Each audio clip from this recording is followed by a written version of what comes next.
Hey, what's up everybody? David Burns with you again this morning for another beekeeping video and another session of coffee time. So I'm looking forward to both of those. Today I'm going to talk to you about beekeeping.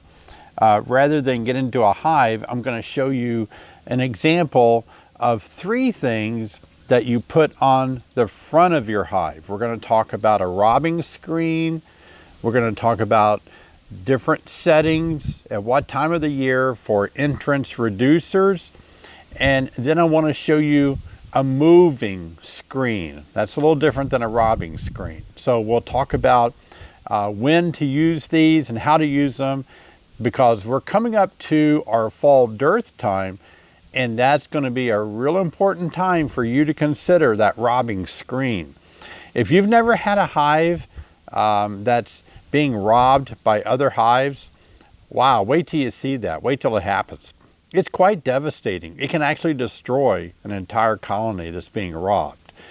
In the fall, many animals, bees are in the animal kingdom, but many animals will devour other animals to get ready for winter. You know, bears will eat smaller bears and so on to get ready to hibernate. Bees are the same way. In the fall dearth, bees will go around and their scouts will find another hive that maybe is small. Doesn't have to be small, but usually that's the case. And they'll start attacking it and killing it and fighting to steal the honey to take it back to their hive. And it is a sight. It is horrible. So I want to talk to you about how to prevent that. You know what my favorite time of school was? Show and tell. I love show and tell time. I think it was like on Fridays or something, maybe in grade school. You could bring something from home and have show and tell time. Go up front and talk about it. Gosh, I love that. You know, I've got a pretty outgoing personality. And even as a young kid, you know, the teacher was always like, David, be quiet. David, be quiet. David, stop talking. David, pay attention to what I'm saying. David. But anyway, I love show and tell time. I would bring stuff from home and tell them what it is, what it is, you know. Boy, back when I was a kid, gosh, people were bringing guns. You bring your dad's gun to school for show and tell. So, I don't know, it's crazy, wasn't it? Knives and things, can't do that today, but show and tell time. So anyway, I'm going to talk to you about some stuff from the hive today. We're going to talk about the entrance of the hive. Then I want to show you this. All right, so let's talk about the entrance. Most commonly, the most common thing I need something up front here. I need a hive. Oh, that was magic. I should have asked for something better. Should have asked for like $1 million. Boom. Okay, so this hive has been sitting out in the rain. It's kind of dirty.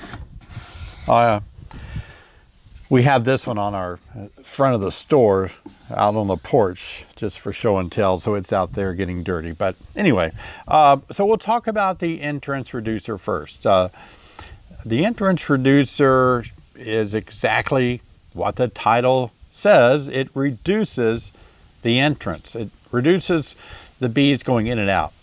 Now, this entrance reducer is a pretty historic setup. It's got a large area that the bees can go in and out, and then it's got a small area. Those are the only 2 options. Some people say, well, shouldn't you be able to turn it some direction and close it entirely off? Nope, doesn't work that way. You know, there's 4 sides and a slot on each, a different side, so that means you can't close it entirely off. Am I right about that? All right, it's open there. It's open there. We turn it one more time. It's open there. So you can never close it completely off. I've argued with people like, you can do that. You can turn it one way and it shuts it off. It's like, no, it doesn't work that way. If you wanted to entirely shut the whole entrance off, you'll have to make a different piece that doesn't have one of the slots in it. So the way this works, I'm in the habit of allowing my bees to go in and out on their left side over here. I don't know why. I don't know if I notice that bees kind of tend to go to that side or what, or I just like that. But You lift the hive up a little bit. I don't think I can do it sitting down because it might be stuck together. But you lift the hive up just a little bit to slip it under there. That by lifting it up and pushing it under the entrance, it holds it in place like that. So this would be the wide opening. And this is 3/8 of an inch, so bees can go in and out very nicely. That might be a setting that could last you all year. I don't think we need to leave the hive all the way open, 14 and 3/8 of an inch or whatever the distance is there. But, you know, in their natural habitat, they don't have an opening that large. They're usually in a tree with a, you know, a hole, a knot hole that fell out or something in a tree. I've taken large colonies out of houses, and all they were doing is the mortar between two bricks had fallen out, and there's just a tiny little hole, but there's just gallons and gallons of honey in there. Sometimes we feel like we need to open up the hive, gigantic opening, so that all the bees can bring in more honey and fly easier. I don't know if that's really, you know, essential, because like I said, in their natural habitat, they're in an enclosed place with a smaller opening.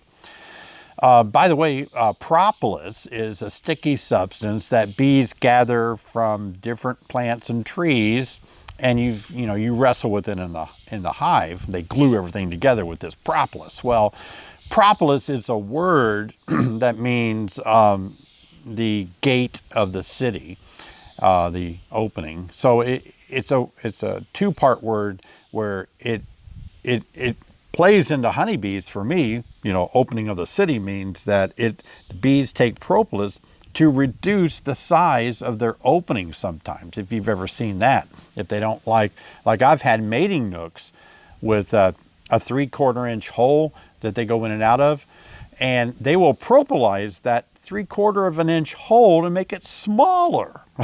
So I don't know if we need all that space opened up. I mean, you might want to argue it, and I don't know everything, believe it or not. But anyway, I feel like this is plenty of space. If it's that's a good 4, maybe almost 5 inches. But in the other times of the year, I think some of us feel like in the winter time, we don't want wind coming in to the hive, cold winter wind. So we can put it on the smaller setting like this. And you see a small opening. We also wonder if that would keep a mouse out. Heck no, it won't. A mouse can crunch itself down and go through a hole as small as a pencil, it seems like. But I think that would reduce the mice coming in and out, you know, if you put it on a smaller setting. But there's different ways to do that. We have mouse guards that are metal with little holes in it. The bees can go in and out, but the mice can't. And mice will destroy your hive in the winter. They'll go in there and just live and eat up your hive. But anyway, that would keep the wind out and still let your bees go in and out. So that's the entrance reducer. Here's what I do. I keep it on this small setting like this. And some of you ask me, you know, what do I do with my entrance reducer? I pull it back at an angle of about 1.5 inches like that. Now, I don't know, I got a theory about this. A lot of things may try to get into your hive. They try to fly into it, but this board is here. Your bees know to kind of hop over and go inside, hop over and go out. I don't know, it makes me wonder if it wouldn't help control some of the more aggressive pests, you know, yellow jackets, maybe a small hive beetle, I don't know. I just want a little bit of a entrance reducer. You know, you have guard bees protecting the entrance, and so if you leave it all the way open, the guard bees can't really effectively protect that entrance. So reducing the entrance, put your handful of guard bees in a smaller area to protect. So that's always a good deal. That's how I like to do it. Now, I don't do that on all my hives.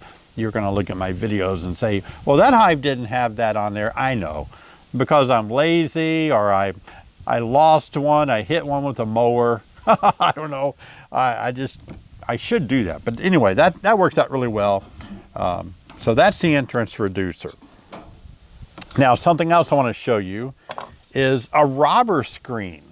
Now, a robber screen looks like this, but this is not a robber screen, but it's kind of the same theory. So I'll talk about that in a minute. But a robber screen, you can make your own robber screen, but this is a plastic version, and it goes into the entrance like this, and it has little doors up here that open and close like that. These little pins come with it, and you can pin it into the hive, your hive, to hold it in place.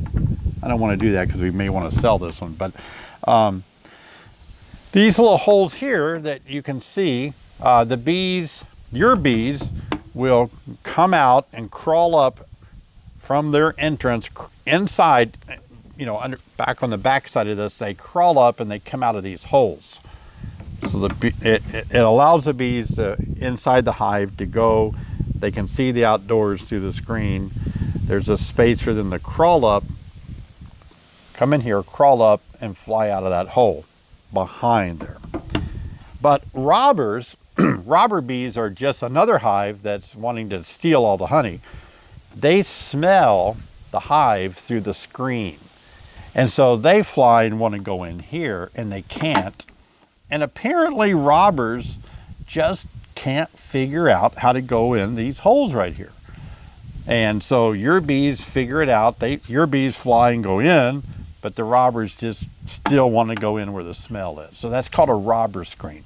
Now, you may need that robber screen if you have some hives that are weaker, smaller, or, you know, they don't have to be weak or small, but in the fall, when we don't have anything for the bees to forage on, robbing can be a real issue, and it can destroy a colony, kill the queen. And also, sometimes I've noticed while they're being robbed, you'll see dead bees fighting. There'll be bees all around trying to get in here, trying to get in the back. You'll know it. It's like, oh my gosh, you know. And I've seen it where they've totally convinced the hive after the war to go back to where the robbers live. So they'll kill your queen, they'll kill some of your bees until they convince the whole colony to go back with them to their house. So you'll have to, maybe you'll want to, you know, get a robber screen in advance, because when it starts happening, you can't wait. I mean, they'll rob it and kill it in a matter of hours. So you'll want to put these on at night, by the way, so the bees can get used to it coming in and out first time they wake up.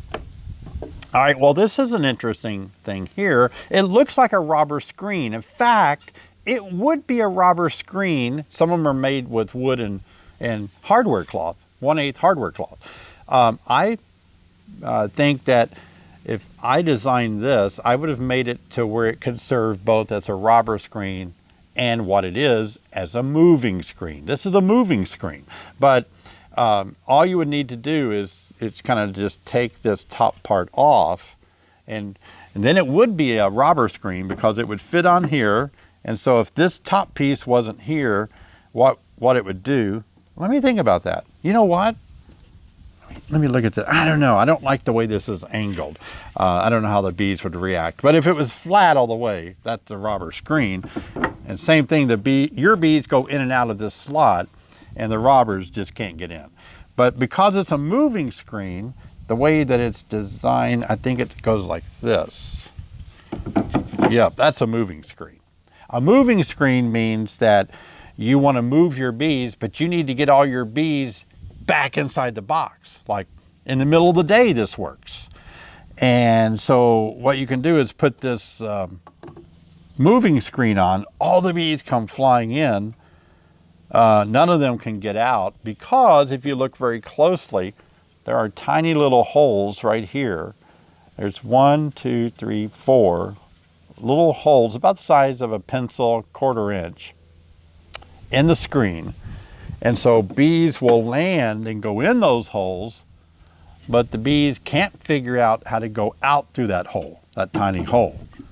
And so you can collect all your bees and get them back inside without them going out. Now, this would be good if your farmer friend came up to you and said, hey, today I've got to spray some very toxic insecticides.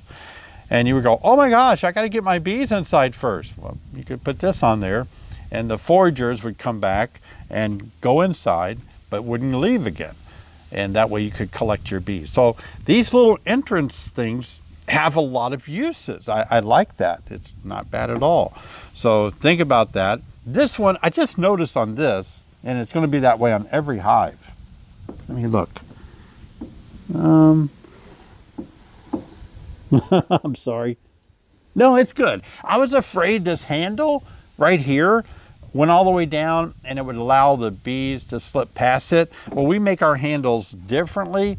Some handles have the spoon cut, and that's to let the water drain off because, oh my gosh, everybody knows if water touches the bottom of that, it will destroy your hive. I'm kidding, it doesn't. It doesn't make any difference if rain gets on that. But if you have a cup like that, I think this would not be effective. I'm afraid the cup might land, the opening of the cup would carry through, and some of the bees could go up and slip out again. So if you buy this, make sure that you modify that or look at it closely to make sure it does. This one does seal off okay on the top there. I'm always looking for stuff like that. So the last thing I want to show you during show and tell, this is Monday show and tell time. This is something that I invented, created, built, designed, and we have so many people that enjoy this so much. But we call this a Burns Bees feeding system. And I'll show a video so you can see how it works. But if you look, it's really nice because you do not want to feed your bees in the entrance after summer, like late summer or fall. It's going to induce robbing because scout bees from other colonies will smell the sugar water that you have on the front of your hive, and they will just gladly help themselves to the sugar water.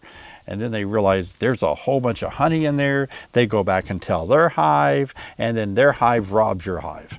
So do not use an entrance feeder except in the spring during a heavy nectar flow, when you're starting your hive, like a package or something. I don't even recommend using an entrance feeder anytime anymore, because these top feeders that I invented are so much better, because if you see there's a screen here, you can put your smallmouth jars here. They just go right on top of the hive, and then on top of the hive, there's a earwig. Yeah, they just go right up here like this. Granddaddy long legs go over there, and then they just fit in here, and you put another empty shell over the top of this and the top cover. So your jars are in here. You can push a pollen patty through here if you want to. But the reason this is good in the spring is, in the spring it's cold, and bees cluster on really cold spring days or nights, and they won't go down here to the entrance, but this is above, you're feeding the cluster, you're feeding above the cluster. And then this is essential in the fall. And that's why I want to bring it up now, because you're going to need to start feeding your bees as soon as there's the summer or fall dearth. You want to raise bees a winter physiology to make it through the winter. And if you don't continue to feed your bees, they won't raise any more brood, or very little. And so by keeping the feeders on there during a dearth, they continue to raise brood.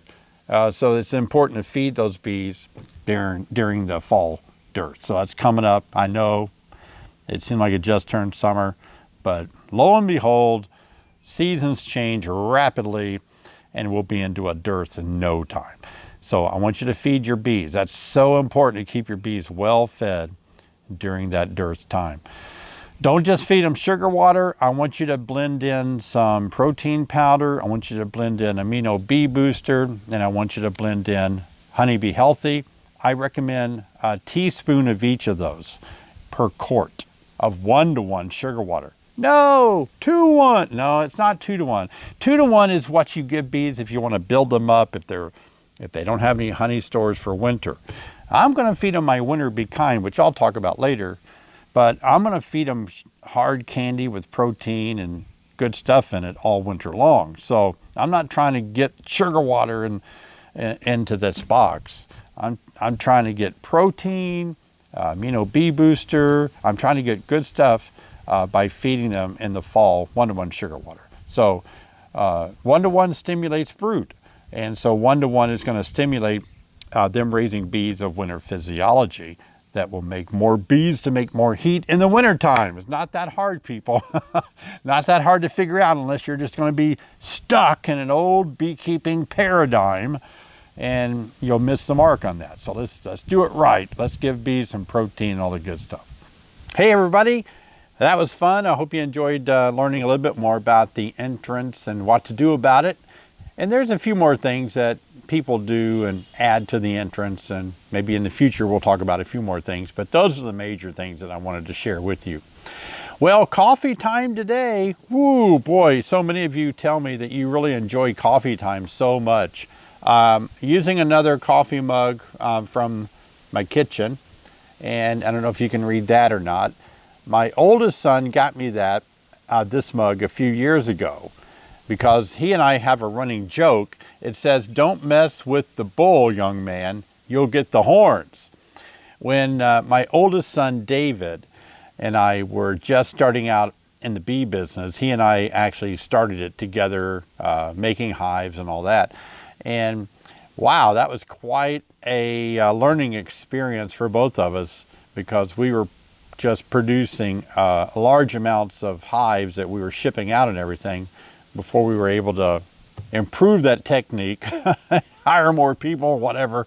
But he and I together spent about 17 hours a day working, building hives and such. But and our personalities are easily clashed. We have clashing personalities. I don't know if we're really a lot alike.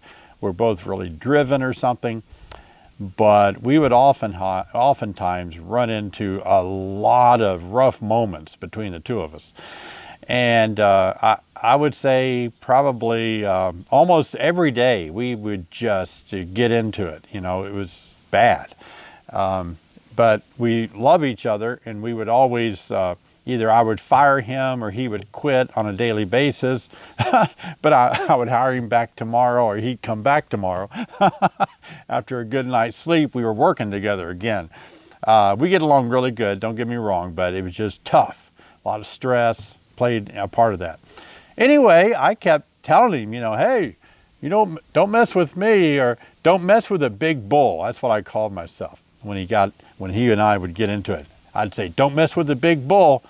And he got me this cup, you know, you mess with the big bull, young man, you'll get the horns. Well, I finally told him, because I'm a sensitive guy, when he got old enough, got married, and has another job now. But I told him later, I said, David, look, you're the bull now.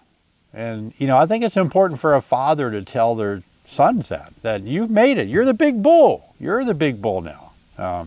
So that was good.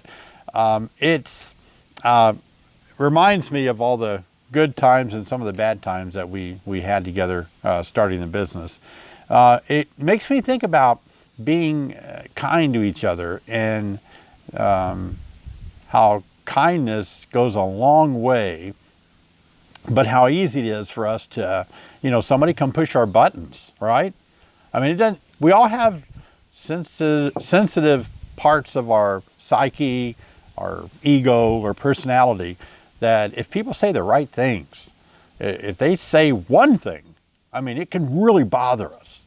And it takes a real disciplined person to lose the negative parts of your ego, so that you really aren't bothered when people say things to you or do things to you.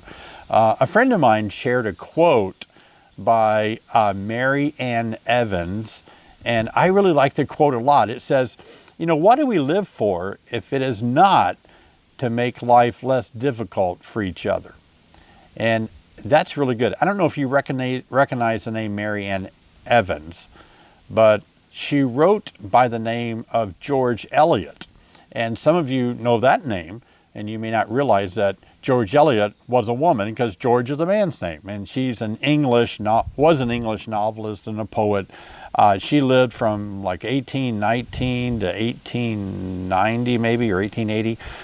But she wrote some books back when women weren't really known for writing. They weren't able to write as much because the publishing company then was basically ran by men, and at that time, you know, women weren't thought of to be writers, I guess. But anyway, that's a great quote. You know, what do we live for if it is not to make life less difficult for others? And I like that. I read that and I thought, oh, I love that quote, because what can we do to make life less difficult for other people? Now, sometimes we make life difficult for other people, and we all fall into that. Maybe not all of us, but most of us do, where, you know, somebody makes us mad. If you have to talk to somebody on the phone, like a service rep or something, because something you have isn't working, it's so easy, isn't it, to get irritated and kind of make their life miserable. Now, some of you really enjoyed last week when Sherry dropped in on coffee time with us, and many of you told me you were glad to meet her and everything. Appreciate that.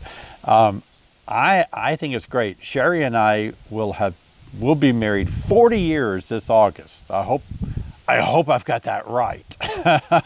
Hope I got the math right. But we've been married 40 years this August. August the 3rd is our anniversary. And of those 40 years, we've only had one argument. And it's lasted the whole 40 years. Well, Sherry and I have close personalities. We are both very assertive. We are very loud. We are both very opinionated, and we express our opinions. But boy, do we get along well. You know, we know how to deal with that. But I think, you know, we can all go through life and we have our hot buttons that can irritate us, make us mad. We all have opinions. Oh my, you know, we have opinions. But I want us to think about, what can I do to make life a little bit less difficult for someone today? I was going to tell you, you know, when I was young, being raised by my mom and dad, I was the youngest. And my mom was a stay-at-home mom back in the 60s, and my dad was a hard worker, gone most of the day. But I loved my parents so much, and my mom was, you know, she was just great. My mom did everything for us kids. There were 3 of us, and she, you know, cooked and cleaned and vacuumed, kept the house, washed our clothes and everything.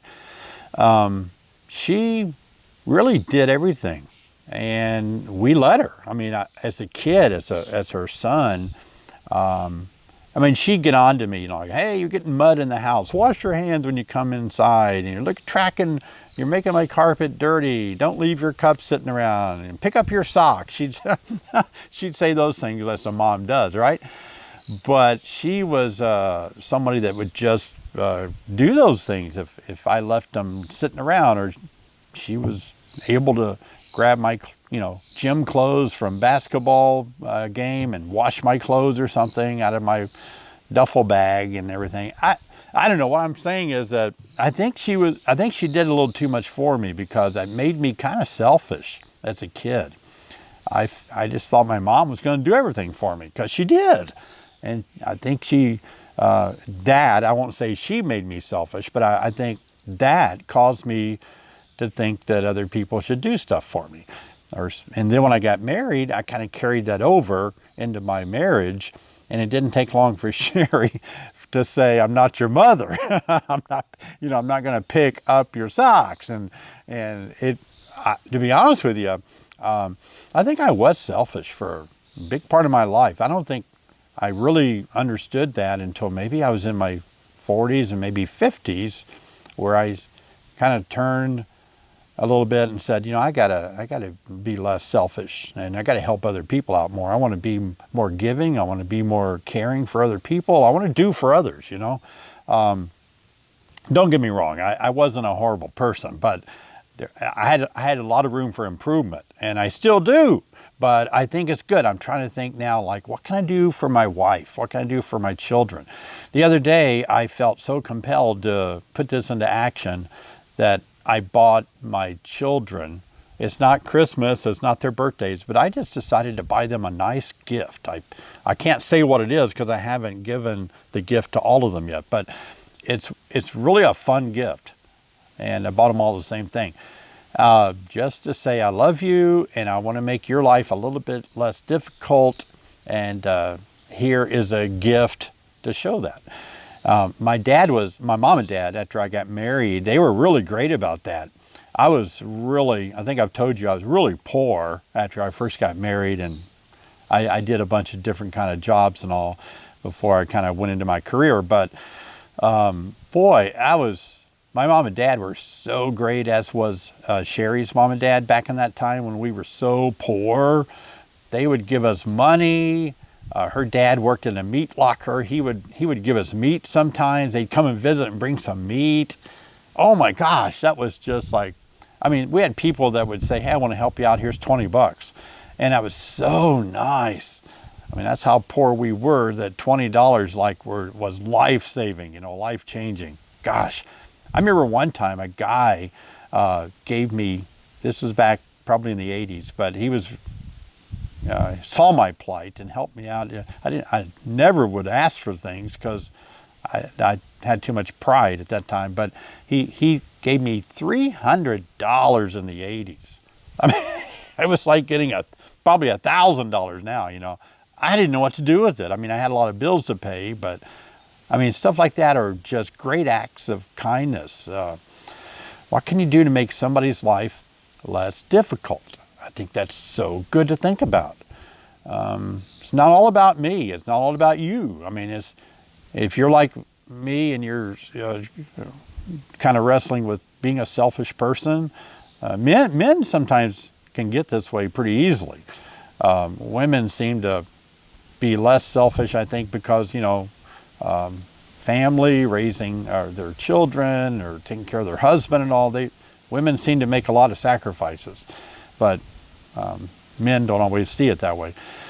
But I think we can really go out of our way today to say, I can do something. It doesn't have to be anything big. It doesn't have to be a gift. It doesn't have to be $300, but it needs to be something. Just a word of encouragement, just kind of encourage somebody, inspire them, compliment them.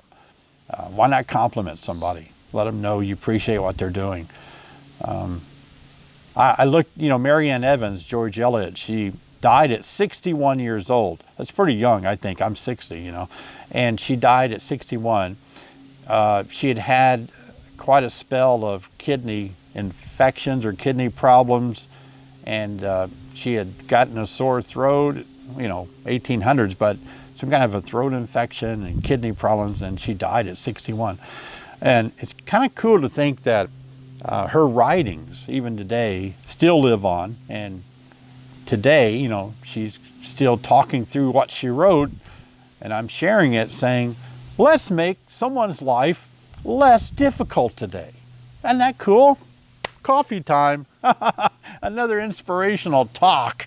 And you better do what I'm telling you, because I'm the big bull and I got the horns, right? So make somebody's life less difficult today. All right. Well, hey, thanks for joining me today for another great beekeeping tip. And I do hope you'll take a look at my new book that Sherry and I wrote. Again, it's on Amazon. I'll leave the link below. Please read it, enjoy it, be inspired by it, and leave an honest review on Amazon. That would mean a lot to the promotion of the book, of course, as well. I teach a lot of online courses. If you haven't taken one yet, I think most people in the United States have taken one of my courses. But if you're one of the ones that haven't yet, please do that, and I would appreciate that. You can always become a part of B Team 6. And we still have a few openings there. I'll leave a link down below. B Team 6 is so you can call me personally or talk to me through email about your beekeeping problems, and I'll help you out. All right. Okay, so 50,000 subscribers. I think we topped 43,000. So please subscribe below, and you'll be notified each time I make a new video. click on the bell, and that'd be your sure way of knowing I just made a new video. All right, people, thanks for joining me. I'll see you next time. Coffee time. That's good.